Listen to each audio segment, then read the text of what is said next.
welcome to this episode of ArtsAbly in Conversation. My name is Diane Collin. This series presents artists, academics, and project leaders who dedicate their time and energy to a better accessibility for people with disabilities in the arts.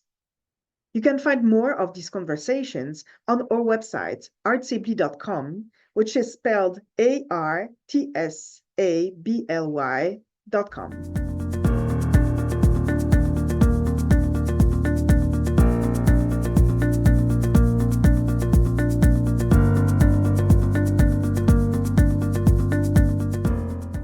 Today, ArtsAbly is in conversation with Reverend Chris Wylie, aka DJ Pastor Rock, a musician, songwriter, vocalist, and pastor living in Buffalo, New York.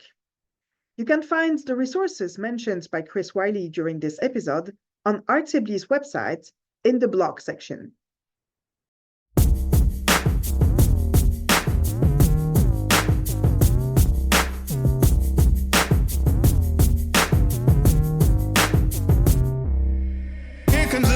Brought on like a storm, dropping these rhymes like you ain't heard before. You think you're in power, yeah, you think you're legit. I'm here to tell you, words aren't worth. Bringing fire, your time is done. Sound the alarm and get ready to run. Flipping over tables, I'm on the hunt. Your reign is over, there's a new day begun. I'm bringing fire, fire, fire. I'm bringing fire.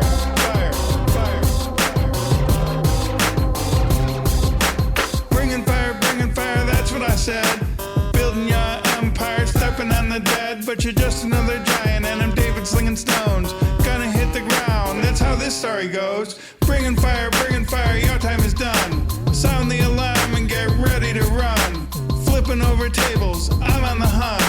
Your reign is over, there's a new day begun. I'm bringing fire, fire, fire. I'm bringing fire.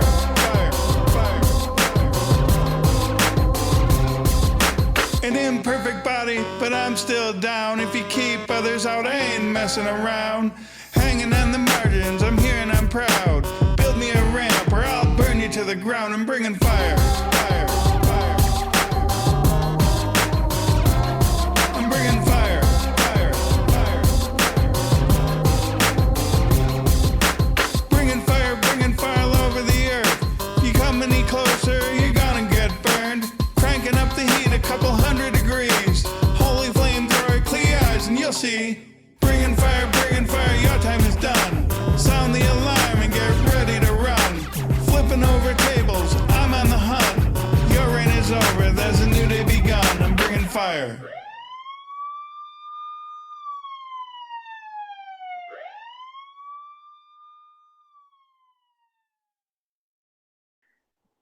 Welcome to this new episode of ArtsAbly in Conversation.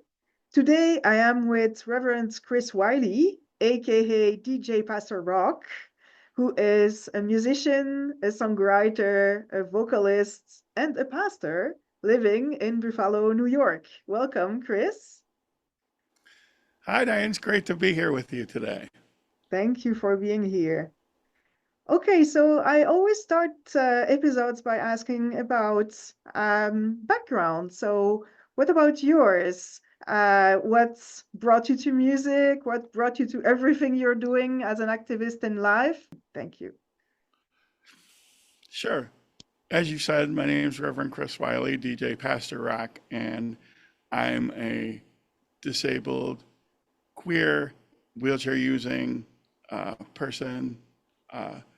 The thing that really brought me to music, I think community, being a young disabled kid growing up in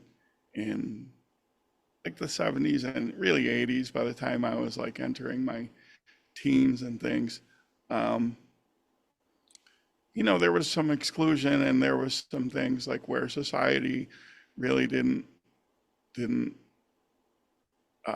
try really so hard to include disabled people the way that sometimes they do now. So it was kind of like feeling a little bit on the outside but music was the one thing that people couldn't kind of take away from me. So I started I had met some friends and who were also a little bit outsiders, and we just started making music together. I started a little bit on the bass, guitar, and then quickly after that started playing drums, which is my main instrument, or was my main instrument for a long time. Uh, um, and I've played that for maybe 40 years, a little over 40, like a long time. So I've played, and now I am playing bass again too. So I've kind of come back to where I started. But, so I started doing that, and then just going through and playing in bands like in high school and college and things. And then, along the way, kind of got involved in like I went to school for broadcasting to do like radio and things like that. But I kind of some twists and turns and done a few other things. I've done corporate things, like you just interviewed the Shaman, and they talked about their work in the corporate world. I did that. I was in banking for a long time, and then advertising, and a pastor, as we've already touched on. So like I've done a lot of those things, and then kind of found like my body as I've gotten older has become a little bit more disabled, and some of the things, just simple things like getting in and out of people's houses, like became more of a challenge and stuff. And I found my way back into music, and so that's kind of what brings me here. Like I started writing and recording my own music and things, which is something that I wanted to do from back in the day, but it was a process. We didn't have the technology that we have now and all kinds of things. So there's like a lot of layers to that story. So what's your musical style? My musical style, I make justice-oriented hip hop and rock with accessible pop hooks. That's my catchphrase. Is like there's so many influences, again, kind of growing up like in the early days of rap and things like that with Public Enemy and some of those things. That's like a big influence because they were talking about their experience, and a lot of it is like centered on liberation, which is a big thing for me. And so like that, is definitely an influence there, but also rock. But then one thing that I think is always kind of funny, where I mentioned like the accessible pop hooks, like that if people don't want to listen to your music, what's the point? Right? So I always kind of add layers in, and I was really influenced a lot by people like Stevie Wonder, came up on your recent podcast, and like Songs in the Key of Life, like is a great album, and Madonna and Janet Jackson and some of those people just making, again, the music accessible, making it kind of like so people want to listen, catchy. But but like style wise, I kind of go all over, a little bit of rap, a little bit of rock. I'm working on like a blues kind of Americana album right now. I also play a little harmonica and things. So, yeah. Catchy, but I think one of the things that you have in your music too is that since you're an activist, in many ways, you are a disability rights activist, you are an access activist, you're a parenting disability activist. So all this activism comes into your artistic practice too, right? Hmm. For sure, that's true. Like, and I've done a lot of things like with the Kairos Center in New York City. I'm part of their artist collective and Poor People's campaigns. So a lot of justice for me, a lot of things go back to, well, not even a lot of things, almost everything to me goes back to justice and inclusion. I can only really tell my story as, again, a disabled queer artist, but I also recognize that like other people have been historically marginalized, and that their stories have value and need to be here too. And I'm not here to tell their story, but I'm here to help create space for them to be able to also tell their story. So I think a lot of that is reflected in my music. But again, like when you hear my music, there's always that theme of justice and inclusion. But mostly I hope you hear like my story. Like you're hearing me tell it from my perspective of what I go through, what my daily life is like, the obstacles that I have to overcome. And while it's easy to get stuck there on that side of like the justice side and say, look how bad it is, I always try to have an arc. This is where like my pastor side comes out. Like I always think that love, in the end, love is what I think rises above all of that. So I think I always try to go from that side of things, the kind of side of exclusion toward inclusion, but also to community. And I've had so many people in my life really be able to have conversations with me and be willing to work with me and so on. So, I mean, that's all part of it too, is like, yeah, we need to kind of fight and work for access and inclusion and justice and liberation, but don't forget the love. For sure. Speaking of community, we are both part of one community, which is special to both of us, called RAMPT, recording artists and music professionals with disabilities. Can you talk a bit about how you got into RAMPT and what's your role in RAMPT today? Yes, I'm on the partnerships committee. I was the recent past co-chair, but I'm also the treasurer of RAMPT, and which is where I get to use a little bit of like my banking background and things. I was in commercial finance and things like that for a long time. So that's helpful. So yeah, I'm, as you said, a professional member of RAMPT. I'm the treasurer. I'm on the partnerships committee, and that has opened up doors to a whole bunch of other things. And it's a great space. Now, how I got involved, I had gotten to know Galen Lee a little bit, who is one of the co-founders along with Lachi. And, you know, now I see Lachi all the time, but I didn't know Lachi back then, but I knew Galen. And I knew Galen was working on something. And I wanted to know what it was. I'm like, Galen, what are you working on? And Galen, what are you working on?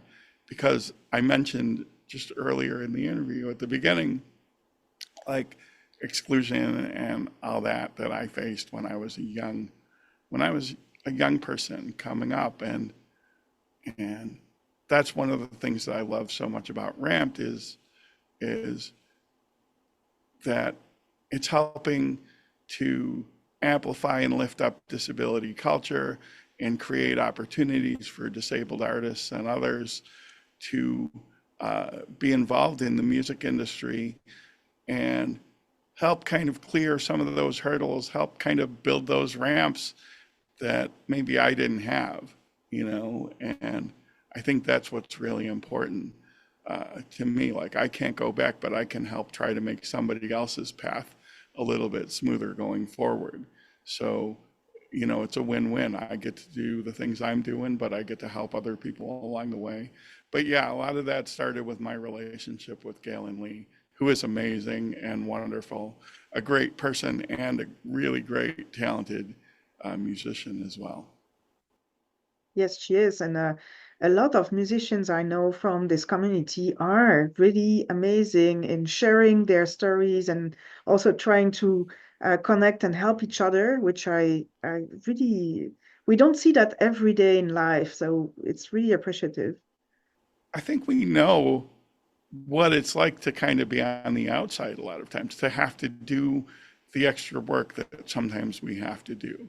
You know, we always have a little bit more to do, even on our good days, right? Even when people are trying, because we have to think about accessibility and we have to think about how we're going to be able to make things work in a way that non-disabled people don't really have to think about. I often say we live in a world not built to include us.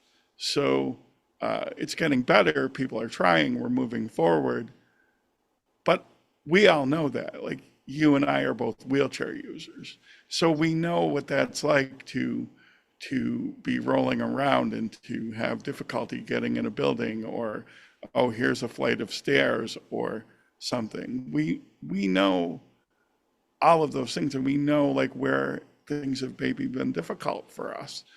So I feel like we also kind of work together to say, hey, let's, it becomes more than just about yourself, but again, about that community, about each other. So we're all doing our own things and trying to keep those things going, but also we're in it for each other, because when one of us succeeds, we all succeed, and I think that's a really beautiful thing.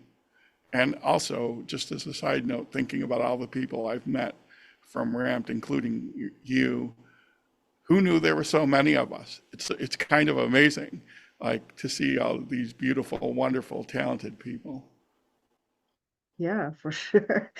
Yeah, and also I think by seeing, as you say, by seeing the successes that happen all around us, we meet frequently and we cheer for each other, and I think it pulls up to to higher levels, right? We really want to okay, so that gives me an idea. Or when they connect us and say, oh, by the way, this person is willing to work with you and do that. And that I find it's an amazing community of musicians. It is amazing. I was just out in Vancouver for the Vancouver Film Festival. I was part of the AMP program, which is a program to also like help create opportunities and build connections for marginalized musicians and filmmakers and composers and such. And that happened through Ramped. So again, those opportunities to just do really, really great things, like that was my opportunity to be out. But also, while I was there, I was like ramped, every other word, I think, and like talking about it and sharing all those things. And so that was amazing too. So you just came back from Vancouver and you told Yeah. me that you are working on a new album right now. Can you give us more details? I am, yeah. I just came back from Vancouver, again, the film festival, and doing my things out there, which was incredible. Great opportunity, and met so many amazing people who are doing amazing things. We have uh, Tony Scudolari, who is the person who is one of the people who started the AMP program, is also one of the people who are on the board of advisors for Ramped. So like that is a great connection. And then I was in New York City just before that. But before and during and amidst all that, and that's kind of the fun of music, right? Like also working on an album that's kind of a blues-based album, which is a little bit different for me, but maybe a pocket that I'll settle in for a little while. I think, there's some opportunities there. And plus it's kind of fun. I get to do the things like play harmonica a little bit and other things. So I'm working on this album and trying to have a little bit more of a live feel to the work, maybe not quite so polished as some of the other things. And again, I know your past guest, who I've already mentioned, DeShaman, touched on that, like just kind of leave a little bit of the flavor in there. And so working on that, I just released, like, just because I was in a rush, I wanted to get it out for the film festival. There was a song called Underweight that I just released. And again, that was like just telling my story as a disabled person trying to navigate the world and things. And that's part of that project. So I'm working on that. It's a little early yet. I just finished kind of a punk album with my band Mosh Cats. So I always got something cooking. Yeah, I'm out here, doing my thing. very good. That's a bubbling project. It's great. Yeah. Okay, so I have a question about what accessibility in the arts, which is really what we try to promote and try to show that it's a possibility in our life to do some music.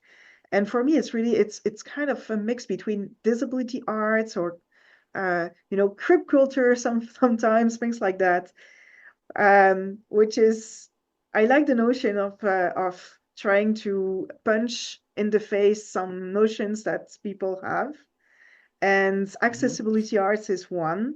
And so, what does it mean for you to really work in that environment where we promote accessibility in the arts? You're really speaking my language here now. Like, for sure, kind of like, you know what I mean? Liberation, again, as you know, is how I always phrase it. And you're doing something that's countercultural.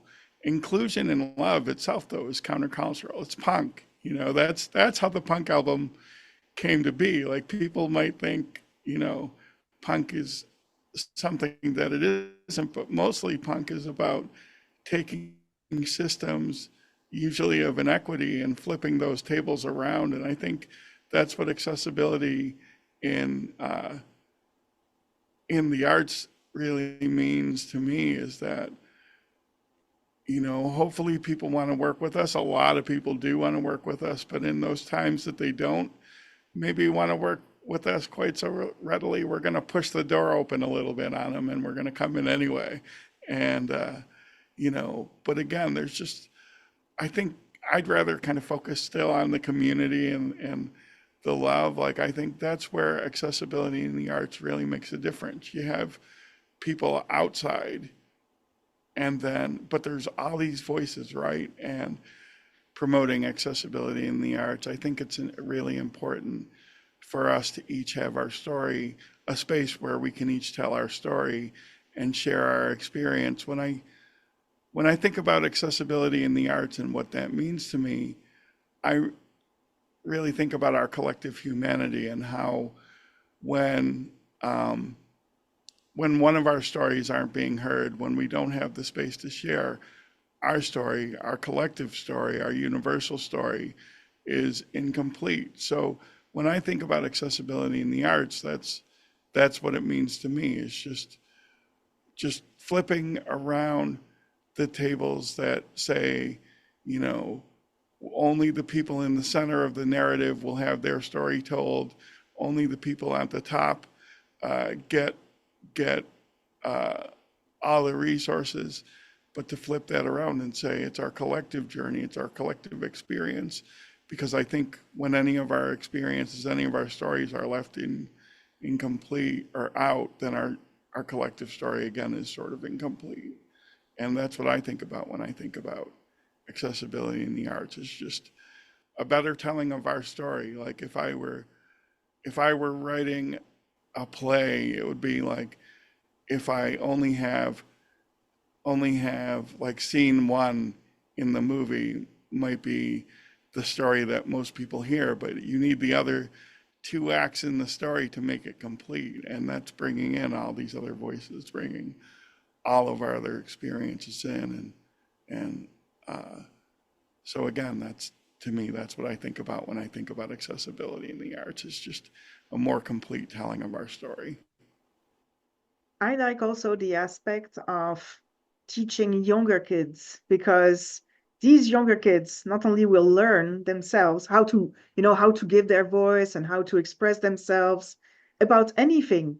It could be about their own identity, it could be about a disability, it could be about a relationship to others. But when you start small and you're guided in that, then your voice as a child is as important as a voice as an adult. And so really to push them and to accompany them, and um, then this, if you do it in a way that really triggers some reflection to the children, then this will go home with them, and they will be the ones guiding the adults on important conversations. Absolutely. and they become adults later. And so you're opening up those channels for communication for them to be able to have the tools. That's what I love about your work, for to open up the channels and give the tools, provide the tools for them to be able to create and to experience and to be able to express themselves. Because I can say things in music that I can't really say, or that I might have difficulty saying without music. You know, if I put something in a song, it's like it's fuller, you know, and it's also, people hear it in a different way because you put a beat behind it and you give it a hook and everything, and you know, you're starting from the beginning with the kids, you know, and giving them those tools and saying, hey, here, this is your world too, and I want to hear your story. And there's something really powerful in that, because it's easy to overlook people. It's particularly easy to overlook children and say, you know, they're just kids, and you know, but when they recognize that you care and that you want to hear them too, like, that's such a powerful motivator. Like you said, they go home and they tell their parents and they tell others, but then they grow up and it inspires them. I mean, I had people help me when I was a younger child and really listen to me when I was a younger child. And that really changed the way that I look at the world. It made me say, well, I had all these people help me and share with me and help me find my voice. I want to go and do that for others. Mhm. Yeah, and it also comes with the idea of love that you were talking about at the beginning. Yeah, for sure. But that is really what I love about your work. You know, again, you're starting right at the basics, and really like saying, this world can seem so daunting, music can seem so daunting, but really it isn't. Really, there's all these opportunities just to sit down and start, and you don't know where it's going to take you, but it could take you someplace magical. It can take you amazing places. Could take you where we're sitting here having a conversation, and a few years ago we didn't know each other, but now we do, and you know, and we're both doing great things, and all that's because of music. Yeah. And plus they play, they have fun. Yeah, It's great. Yeah. Yeah, it and you're should be right. fun, right? It's joyful. If music is not fun, you're doing something wrong, you Sure. know? Okay, so I have a last question for you, and it's about these people who might have, inspired you, impacted you during your musical career. If you have one or two people to think of, who would it be and why? That's a hard question to answer because there's so many people.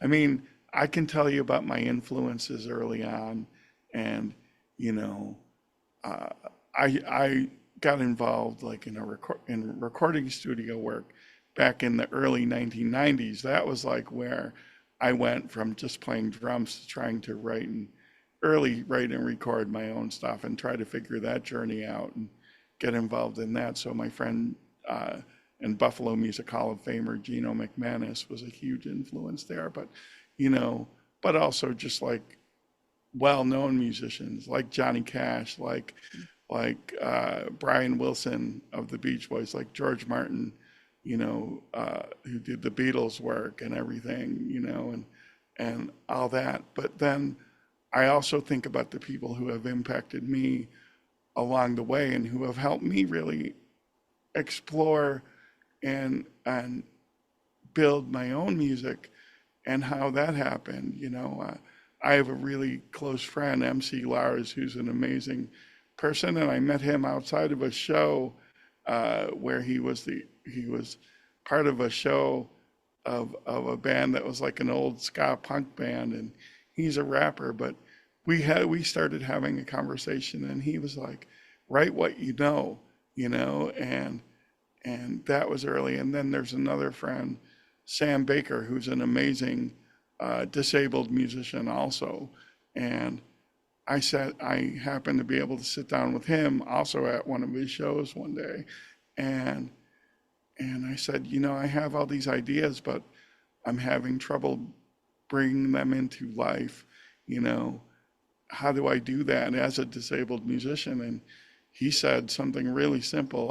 I use Logic now as my DAW to be able to write and record, and I use different programs, but also live instruments and things too.